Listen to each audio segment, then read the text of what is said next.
పాలకుర్తి గడ్డ ఆడపులుల అడ్డ అని ప్రూవ్ చేశారు ఎమ్మెల్యే యశస్విని రెడ్డి. పాలకుర్తి గడ్డ మీద వెలిగబేగు చుక్కరో 26 ఏళ్ల వయసుకే సీనియర్ లీడర్ అయిన అసెంబ్లీలో అడుగుపెట్టారు యశస్విని రెడ్డి గారు. ఎమ్మెల్యే అవ్వడానికి ముందు మీరెవరు? I thought to do my masters, but I got married when I was 21. చేద్దాం అనుకునే టైంకి పాలిటిక్స్ వచ్చిన అక్కడ బిజినెస్ ఫ్యామిలీ బిజినెస్లో I work in family business. ఇప్పటికే పాలకుర్తి కాన్స్టిట్యున్సీకి 2000+ crores డెవలప్మెంటల్ వర్క్స్ తీసుకున్నాం. పాలకుర్తి గడ్డ మీద వెలిగబేగు చుక్కరో. ఇంకా ఏం చేయబోతున్నారు పాలకుర్తికి? ఒకటి వేర్ హౌస్ ప్రపోజల్ పెట్టినా అదొకటి క్లియర్ అవ్వాల్సింది ఉంది. ఉద్యమాల నేల మీద పొడిసిన తొలి పొద్దురో. ఎవరెంత అన్యాయం చేయాలని చూసినా దేవుడు చూడండి. చైర్మన్ ఒక్కటే కాదు, దాంతో పాటుగా వైస్ చైర్మన్ కూడా డ్రాలో మాకే వచ్చింది. ఇప్పుడు మీకు కో సిస్టర్ ఉన్నారు, అలాగే ఆడపడుచు ఉన్నారు. అలాంటప్పుడు ఎమ్మెల్యే టికెట్ మీకే ఎందుకు ఇవ్వాల్సి? Because I'm the only. తను కూడా ఎమ్మెల్యేగా అయితే బాగుంటది కదా అని అనిపిస్తుంది బీయింగ్ ఏ ఫ్యామిలీ మెంబర్. యశస్విని రెడ్డి గారు మీ హస్బెండ్ రాజా రామ్మోహన్ రెడ్డి గారికి తెలుగు కూడా రాదంటే కదా? మర్డర్ చేస్తూ తెలుగు మాట్లాడుతున్నారు. పాలకుర్తి ఎమ్మెల్యే అవ్వడానికి మీ ఫ్యామిలీ ఖర్చు పెట్టింది 100 కోట్ల రూపాయలు అని నిజమేనా?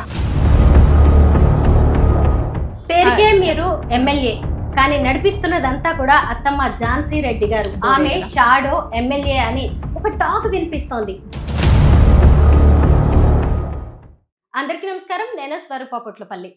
పాలకుర్తి గడ్డ ఆడపులుల అడ్డ అని ప్రూవ్ చేశారు ఎమ్మెల్యే యశస్విని రెడ్డి, అలాగే వారి అత్తగారైన TPCC vice president Jhansi Reddy గారు. 26 ఏళ్ల వయసుకే సీనియర్ లీడర్ అయిన ఎర్రబెల్లి దయాకర్ రావు గారి మీద గెలిచి అసెంబ్లీలో అడుగుపెట్టారు యశస్విని రెడ్డి గారు. ప్రస్తుతం నాతో పాటు ఉన్నారు యంగ్ అండ్ డైనమిక్ ఎమ్మెల్యే యశస్విని రెడ్డి గారు. వారితో మాట్లాడి ఈరోజు వారి గురించి అనేక విషయాలు తెలుసుకుందాం. నమస్తే యశస్విని గారు. ముందుగా మీ బలం ఏంటో చెప్పాలి అంటే మీ ప్రత్యర్థి గురించి మనం మాట్లాడుకోవాలి. ఎర్రబెల్లి దయాకర్ రావు గారు చాలా పెద్ద లీడర్. ఆయన 6 సార్లు ఎమ్మెల్యేగా, ఎంపీగా, రాష్ట్ర మంత్రిగా కూడా పనిచేశారు. అలాంటి వ్యక్తి మీద మీరు పోటీ చేయబోతున్నారు అన్నప్పుడు మీ ఫీలింగ్ ఏంటి? అంటే టు బీ ఫ్రాంక్, ఎదుటి మనిషి ఎవరన్నది నేను చూడలేదు. Politics it self is a new chapter for me. అంటే నాకు అంతకుముందు ఏమి పొలిటికల్గా ఐడియా లేదు. నేను ఇక్కడనే అంటే హైదరాబాద్లోనే పుట్టి పెరిగిన, సో అదంతా తెలంగాణది అదంతా ఉంటుంది అనుకోండి. బట్ ఆ పాలిటిక్స్ ఐడియా లేదు టు బీ ఫ్రాంక్. సో అట్లా అసలు చూడలేదు ఎవరికి ఆపోజిట్ నేను నిల్చుంటున్నా ఏంటి అని. ఫస్ట్ క్వశ్చన్ వాజ్ నేను అసలు పాలిటిక్స్లోకి వెళ్ళాలా వద్దు అనే ఫస్ట్ అనుకున్నా. బట్ అంటే మనకు ఐడియా లేదు. ఓకే, పాప ఉంది, ఇంకా కెరియర్ ఉంది, అదంతా చూసుకోవాలి కదా అని చెప్పేసి అట్లా అనుకున్నా. But when it came to family, అంటే మా అత్తమ్మ she was suppose to contest అనమాట.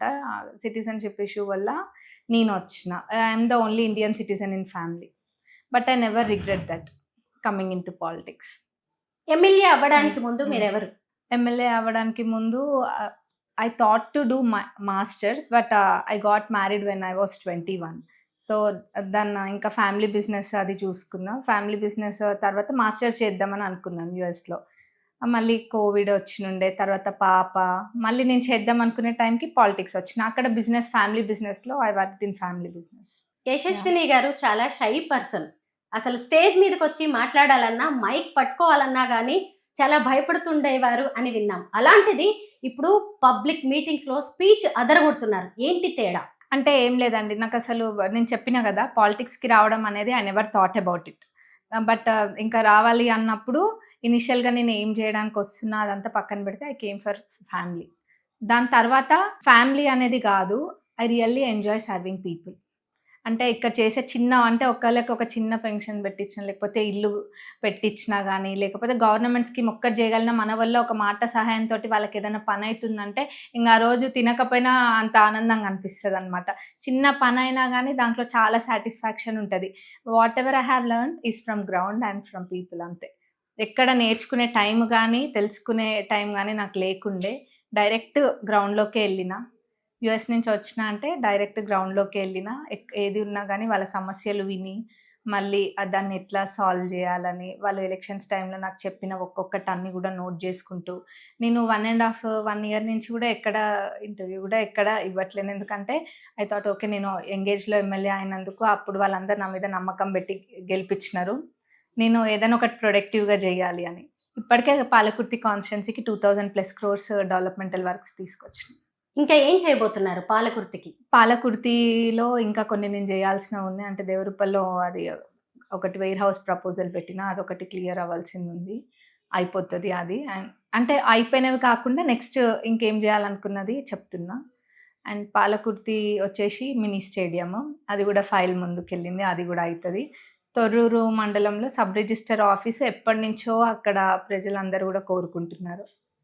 జెన్యున్గా కూడా మాకు రావాలి అక్కడ, అది కూడా తప్పకుండా తీసుకొస్తాను. అంటే గతంలో ఒక మాజీ గారు మినిస్టర్ అయి ఉండే తెయ్యలేంది, నేను తెయ్యాలి అన్నది ఒక చిన్న కోరిక నాకు. ఎందుకంటే ఎంగేజ్లో అచీవ్ చేయాలి ఏదైనా అన్నట్టు. ఇంకా చాలా ఉన్నాయి, చెప్పండి. ఏదైనా ఒకటి మంచి ఎడ్యుకేషనల్ ఇన్స్టిట్యూట్.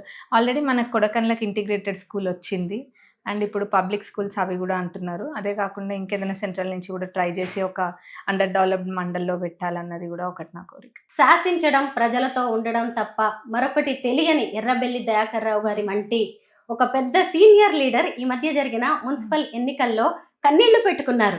మమ్మల్ని బతకనివ్వరా అంటూ కొన్ని డైలాగ్స్ కూడా చెప్పారు. ఎందుకు అలాంటి పరిస్థితి వచ్చింది? అది ఎందుకు వచ్చింది అన్నది మనం ఏం చెప్తామని, మన మున్సిపాలిటీ ఎలక్షన్స్ జరిగినాయి, వాళ్ళు ఎంత కోవర్టిజం చేయాలో అంత కోవర్టిజం చేసినారు, ఏమేమి చేయొద్దో అన్నీ కూడా చేసినారు వెనకాల నుంచి. కానీ మనం ఒకటి తలుస్తే దైవం ఒకటి తలుస్తుంది అంటారు కదా. ఎవరు ఎంత అన్యాయం చేయాలని చూసినా దేవుడు చూడండి. చైర్మన్ ఒకటే కాదు, దాంతోపాటుగా వైస్ చైర్మన్ కూడా డ్రాలో మాకే వచ్చింది.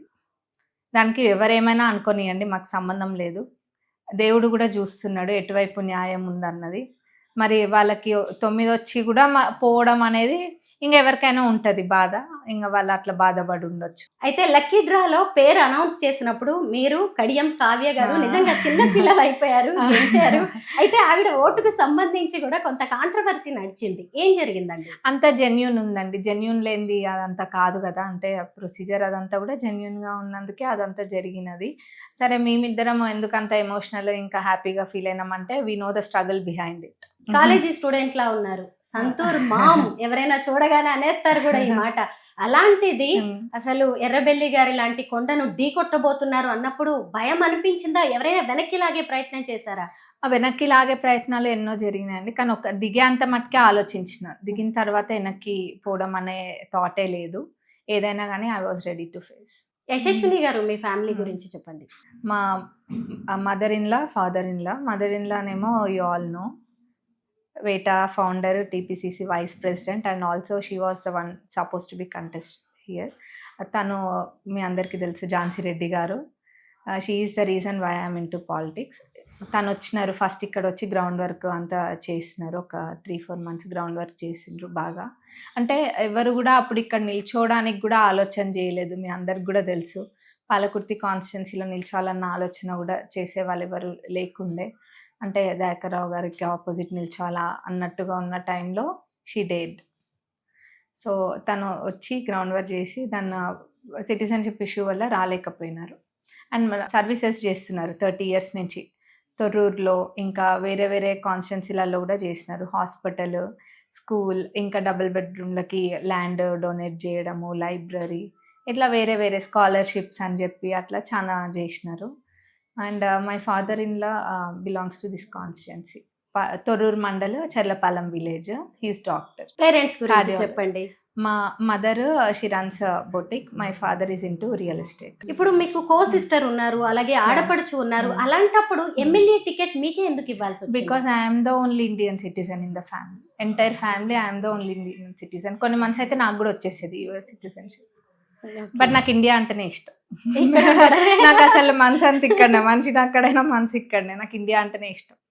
కానీ మీరు అనుకున్నట్టే జరిగిన అదే అసలు నాకు ఇండియా అంటే ఇష్టము, ఏదో ఒక వేలో ఇండియాకి వచ్చేసిన.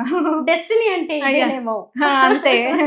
అయితే ఎమ్మెల్యే కావాలి అనేది అత్తయ్య గారి బలమైన కోరిక, కానీ సిటిజన్షిప్ ఇష్యూ వల్ల ఆవిడకి అవును. టికెట్ రాలేదు. కానీ అది మీకు వచ్చింది.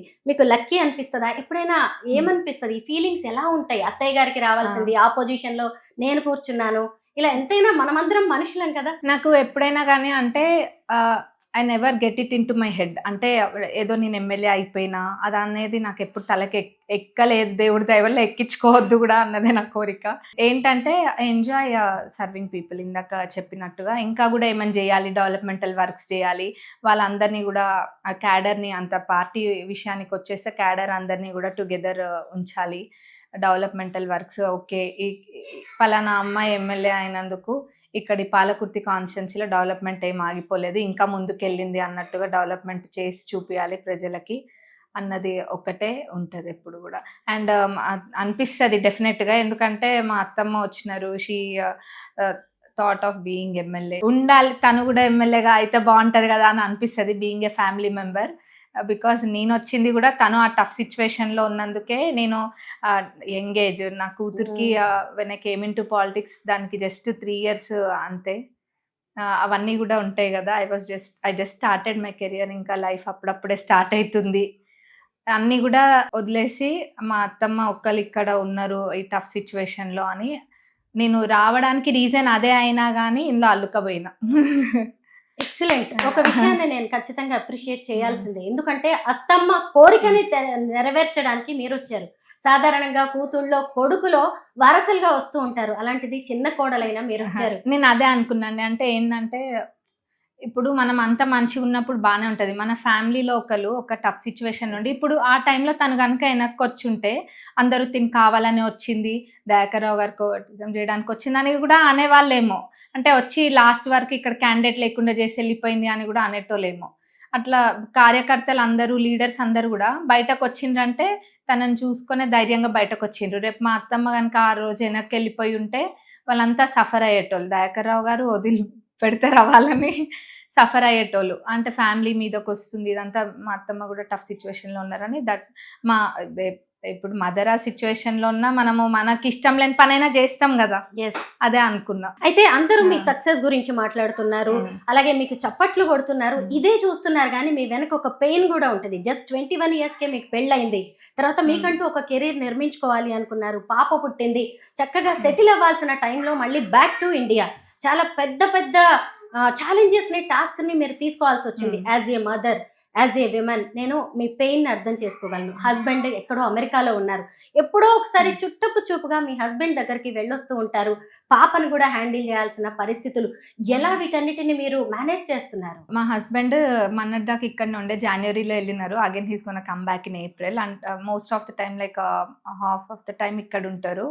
అక్కడ నేను every 6 months I go there just for couple of days అంతే, వెళ్ళేసి వస్తాం. ఇంకా అంతే మీరు అన్నట్టు ఇంటికి ఒకళ్ళమైనము, పాపో దగ్గర, నేనో దగ్గర, హస్బెండ్ దగ్గర. అంటే మళ్ళీ ఇక్కడ వచ్చేసినప్పుడు జస్ట్ యూఎస్లో వర్క్ దానికి వెళ్ళినప్పుడు హస్బెండ్ కొన్ని జస్ట్ 2-3 months వెళ్ళేసి వస్తారు.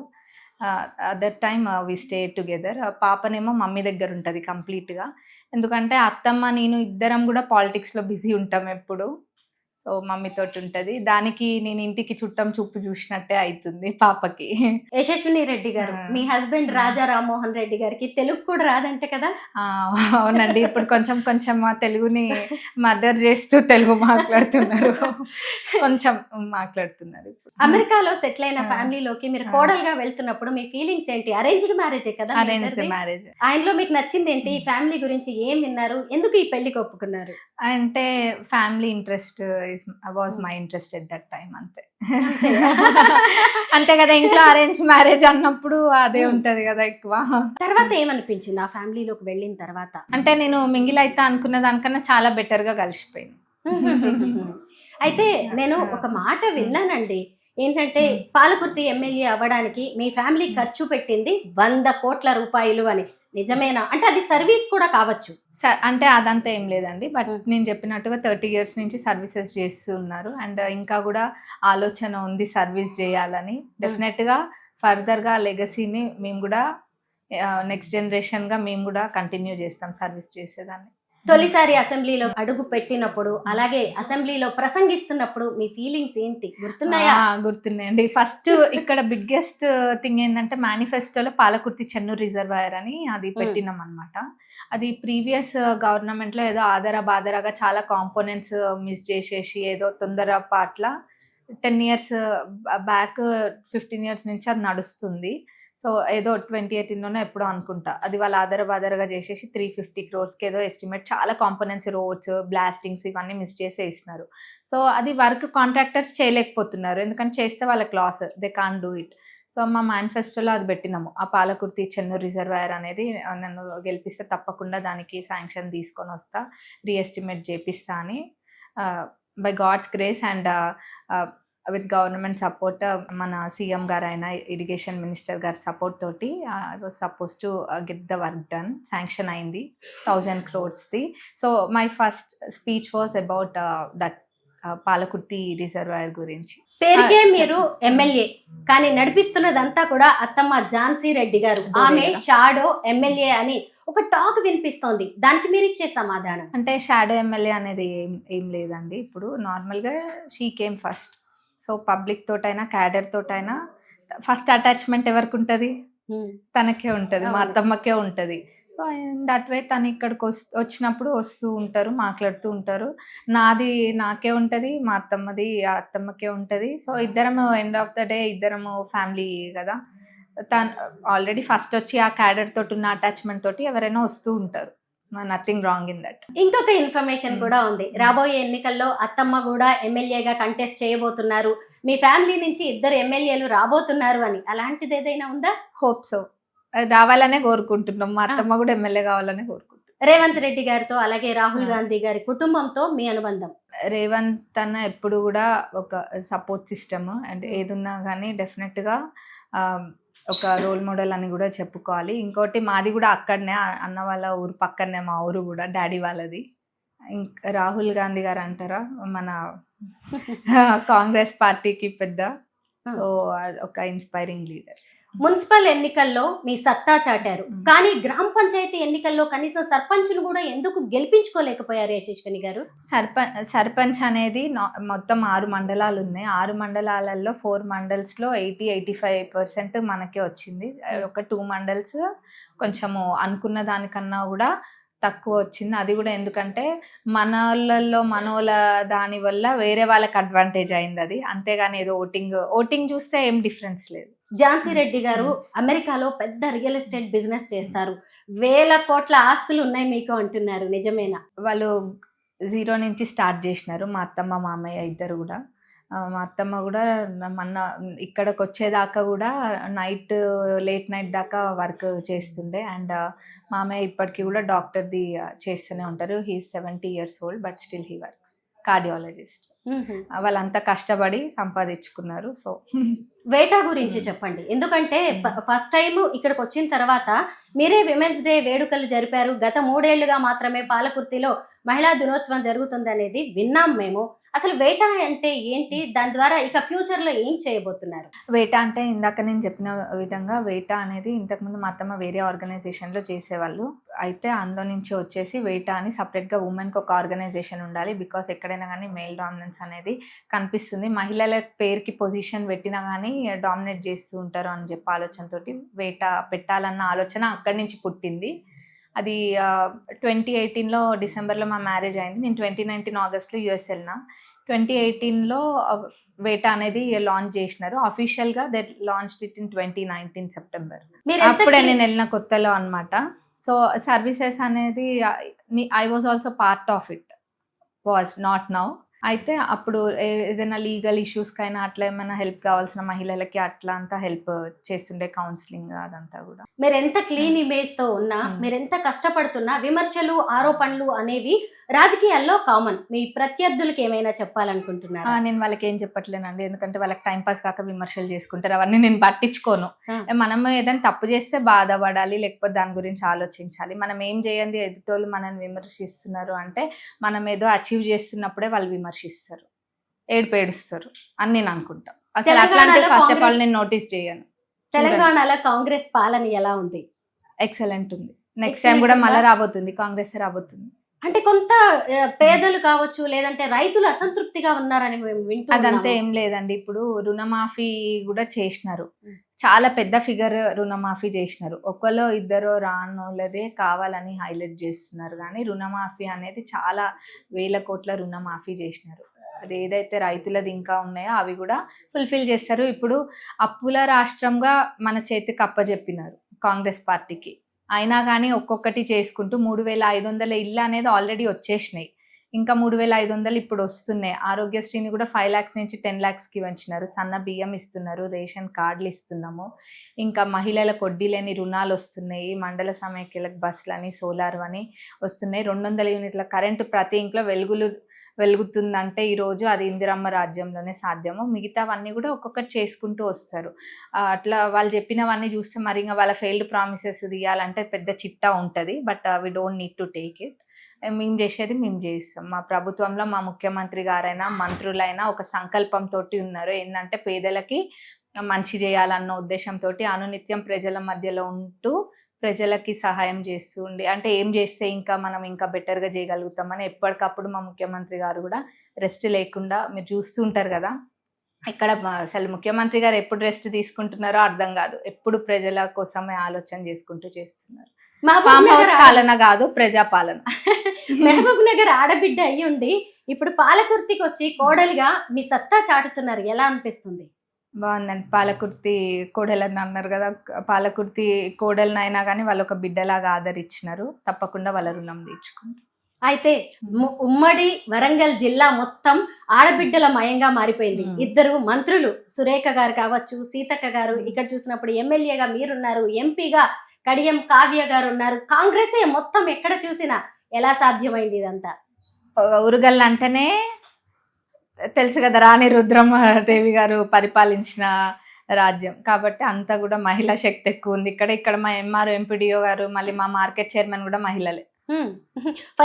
ఇంకా సాకలి ఐలమ్మ కూడా పాలకుర్తినే కదా, మేడారం సమ్మక్క సారక్క, అలాగే భద్రకాళి అమ్మవారు. అవును, నిజమే. ఇలా చెప్పుకుంటూ అన్ని మహిళలకి ఎక్కువ పవర్ ఉంది ఇక్కడ.